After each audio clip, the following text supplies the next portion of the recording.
Coucou, c'est Kiki Watt, j'ai pensé que mettre une voix robotique serait cool. LOL. Adventure Times. Que tout le monde rapplique. Filant vers un grand pays magique. Jack le chien. Et Finn l'humain. Non, vraiment peur de rien. Adventure Times. Si ce générique vous fait sourire, vous n'avez pas dû vivre ce que j'ai vécu devant celui-ci. J'étais seul chez moi, je venais de finir une soirée horreur, film, jeu et creepypasta, on avait fait la totale avec mes potes. On avait parlé de fantômes, d'êtres extraterrestres, de légendes urbaines, le tout devant l'intégrale de James Van. Malheureusement, tout a une fin, et quand ils furent partis, je ne me sentais plus d'humeur à voir encore un énième truc d'horreur, alors je me suis dit pourquoi ne pas regarder une bonne vieille série animée. J'ai donc énuméré toutes les séries que je pouvais regarder. Un Lauren Faust? Non. South Park? Non. Regular Show? Non. Adventure Times? Et pourquoi pas? Je me suis mis à la recherche d'un épisode qui n'aurait pas eu le privilège d'être vu par ma personne. J'ai cherché pendant une dizaine de minutes, en me remémorant les moments forts de la série, avec toujours l'air du générique dans la tête.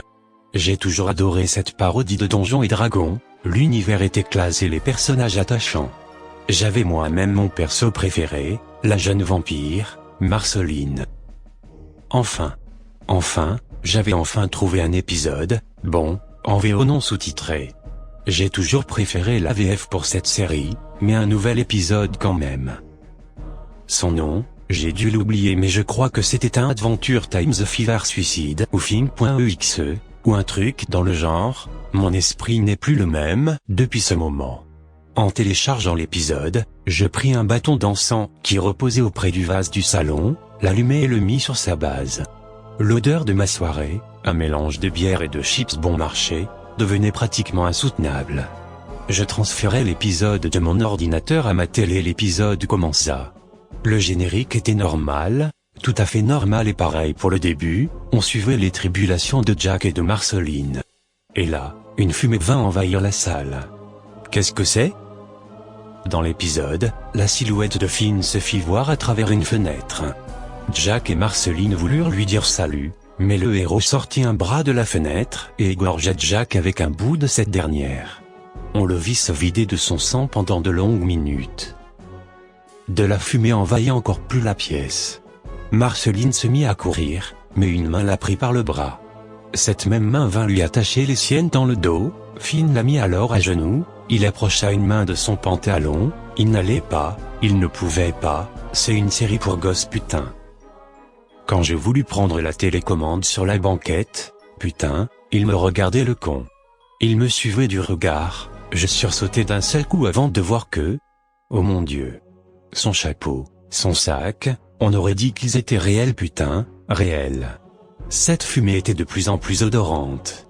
De peur, mais aussi de folie, je donnai un coup de poing dans l'écran, qui se brisa sur le coup, des morceaux de verre et des étincelles fusaient du cadavre de la télé. Mais Finn était toujours là. Dans les décombres de cette carcasse, qui devait être ma télévision, je vis encore Finn. Mais ce n'était plus Finn que l'on pouvait voir. Enfin pas exactement. C'était son reflet. La fumée conquérait l'appartement, devenant de plus en plus envahissante. Sa main me prit par le cou et me souleva, je pus voir son visage toujours souriant, comme un masque. Un masque qu'il enleva avec ses ongles, montrant sa chair à nu, du sang perlant sur son bras, coulant par terre, litre après litre, il s'attaqua aussi à ses yeux, qu'il enleva avec une facilité des plus morbides, laissant un liquide blanc sortir des trous béants.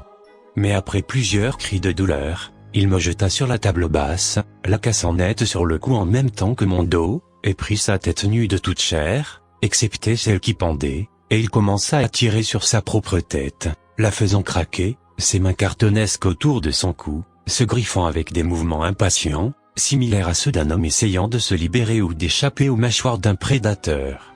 La fumée envahit encore plus le salon quand la porte s'ouvrit, laissant entrer mes parents. Oh mon Dieu! Cria ma mère. Ils allaient peut-être pouvoir me sauver? Le salon. La télé.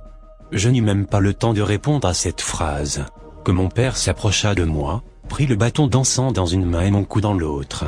« Tu fumes petit con !» me cria-t-il en me montrant l'encens, ou plutôt le pétard.